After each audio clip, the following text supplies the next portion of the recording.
It was supposed to be a massacre. 3 killers, a billionaire, a crowded upscale restaurant, and almost nothing in the way of protection. What actually happened was something else entirely. A man in a server's jacket stepped from the shadows and, in the space of heartbeats, stopped the violence cold. The footage went viral, but the real story wasn't the set piece fight everyone replayed. It was what followed when someone finally looked the quiet rescuer in the eye. Arthur Flynn moved through the world like someone determined not to be seen. At 6'2", with the broad shoulders honed by years of service, he still carried the silent precision of a trained soldier. Time and loss had put lines around his eyes. Those eyes no longer searched battlefields. They studied multiplication tables with an 8-year-old named Adelaide. After losing Catherine to cancer, Arthur's life narrowed to one person, his daughter. Nights at the restaurant paid the bills and kept him predictable enough to be safe for her. He scrubbed dishes, polished silver, and kept his head down, a background presence the staff barely noticed, which suited him perfectly. Callista Evelyn was a different kind of invisible. In the boardroom, she moved like a blade through silk, efficient, discreet, indispensable. At 33, she had learned to be everything a powerful executive needed, while drawing as little attention to herself as possible. Her childhood had taught her to prize stability above all else. She'd been burned by romance and closed herself off from being needed. She managed Bernard Carter's life the way a conservator tended fragile art, scheduling his days so solitude and work balanced, steering crises with a subtle hand. Bernard Carter, at the center of that orbit, ran his empire the same way he ran negotiations, with ruthless calculation. He'd built Carter Industries into a multi-billion-dollar company, but success had cost him marriages and family ties. His dinners at Lernardine were ritual, Thursday nights where business and ritual overlapped. That night, investors were across the table. The men who entered didn't look like criminals who'd stumbled in. They moved with the economy of people who'd rehearsed violence. The assault unfolded fast and practiced. One grabbed, another struck, a third cut off escape. Chaos rippled through the restaurant. Wine spilled, chairs toppled, diners fled. Arthur was on the service station when his instincts, honed in another life, flicked on. He didn't think. Muscle memory took over. The first attacker went down from a controlled strike. Another followed when Arthur found the right pressure points. The third reached for a weapon, and Arthur met the move with a sweep that neutralized them all without killing. Within moments, the floor was littered with unconscious bodies and the clatter of a wine glass spinning on marble. Arthur stood there, breath steady, as police and cameras flooded in. He answered officers with the kind of clipped honesty that spoke of military training. Yes, he intervened. No, he didn't know those men. Yes, he was fine. Reporters suspected a hero story in the video. A shaky handheld clip from behind a table hit the internet that night. By morning, it had millions of views. Adelaide found the clip at school and, wide-eyed with pride, asked if the man in the video was her dad. Arthur knelt down, smoothed her hair, and told her it was simply the right thing to do.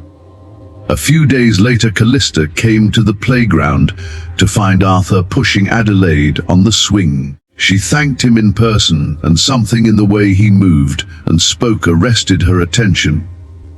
Arthur's life remained simple: dinners, homework, nights at work, and he wanted it that way. When a courier from Carter Industries delivered an invitation to visit the company, it was a polite mixture of gratitude and suggestion. "Come in, let us help." Arthur refused. Money wasn't why he did what he did. He wanted his little life left intact. But the attack wasn't random. Investigation revealed the 3 assailants had ties to a rival company and to people who'd been ruined by Bernard's business tactics. The first attempt had been only the beginning. A sniper's bullet months later proved Arthur's suspicion. This was targeted, escalating, and dangerous. Bernard's paranoia led him to increase security and hire investigators. Arthur was drawn back into the orbit when the risk threatened not just the CEO, but the people around him. Bernard eventually asked Arthur to consult on security. Arthur agreed on his terms. If he was involved, he would run things his way. He didn't accept money to silence anyone.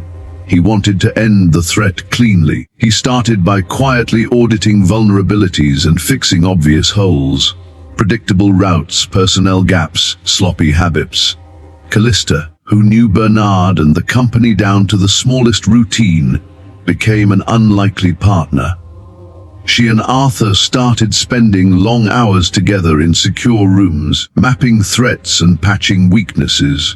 She read his small tells. He began to rely on her corporate instincts. Little by little, their relationship shifted from professional respect to something warmer. Adelaide noticed the pretty woman who visited the apartment, pronounced Callista acceptable, and enthusiastically appointed herself matchmaker. The attacks rose in sophistication: planted devices, reconnaissance, men with professional gear. Arthur realized they were dealing with killers who would not stop until someone made a final, brutal move. He convinced Bernard to let them set a trap on their terms. They leaked false intelligence to channels they knew were compromised and staged a secret board meeting at Bernard's countryside estate. Security was present, but intentionally thin in the areas they had prepared. Arthur funneled the attackers where he wanted them to go. This time the threat came at 2 in the morning, and the lead man was familiar in a new way. Scarred, dangerous. A former security contractor named Silas, who'd once worked for Bernie and had every reason to hate him. Arthur and Callista watched movements on monitors and executed the plan with the calm violence of someone who'd done this work before. Arthur instructed Callista to stay with Bernie in a safe room and gave her a code word. Her grip on his hand, impulsive and brief, felt like something more than professional gratitude. What followed was brutal close quarters fight, careful takedowns, misdirections, and sudden eruptions of gunfire.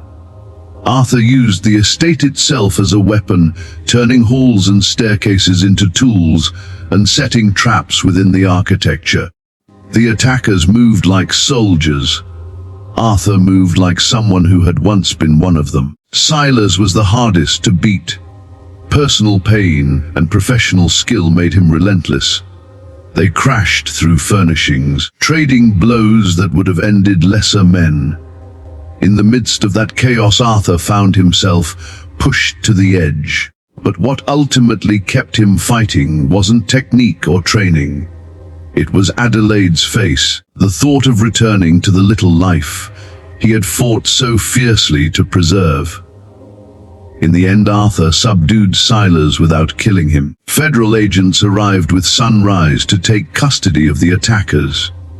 The investigation into the conspiracy revealed deeper rot. A mole in Bernard's own security team had been selling access.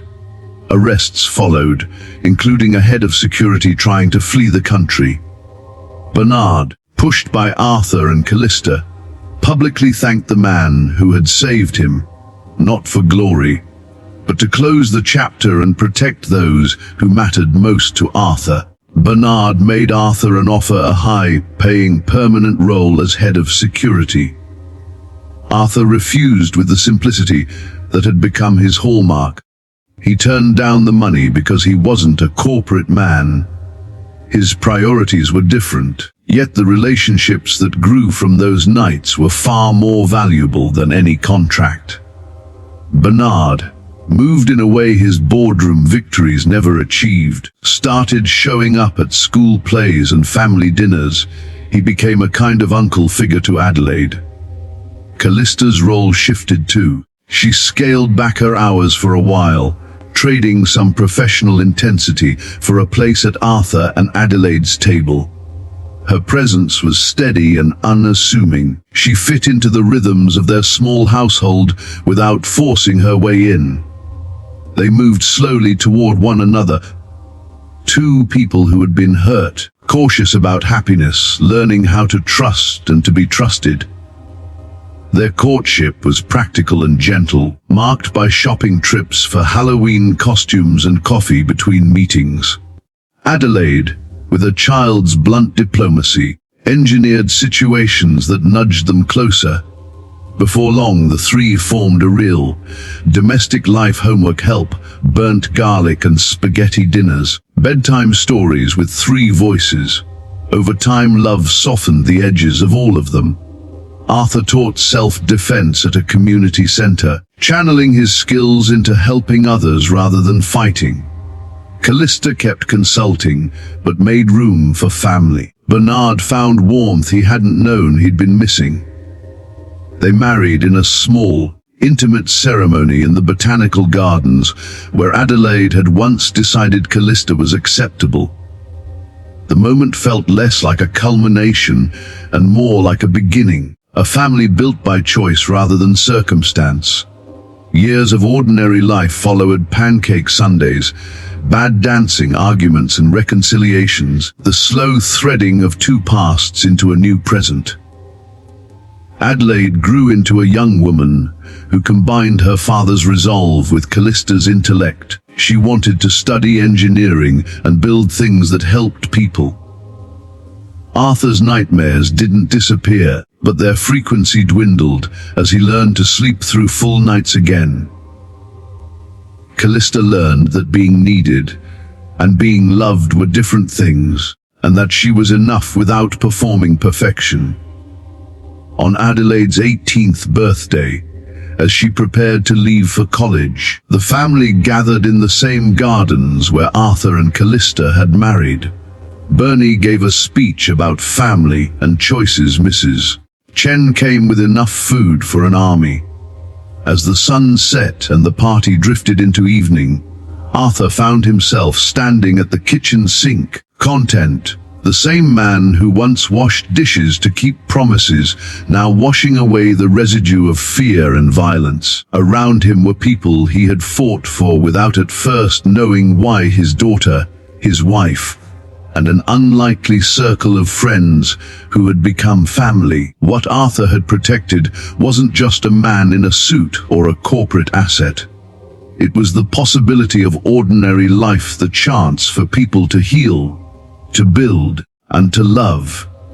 He had learned that his greatest strength wasn't in the force he could bring to bear, but in the life he was willing to protect and the tenderness he allowed himself to accept. In the end, the quiet hero chose a life of dishes and dinners, of homework and hugs, and found that in ordinary things there was extraordinary meaning.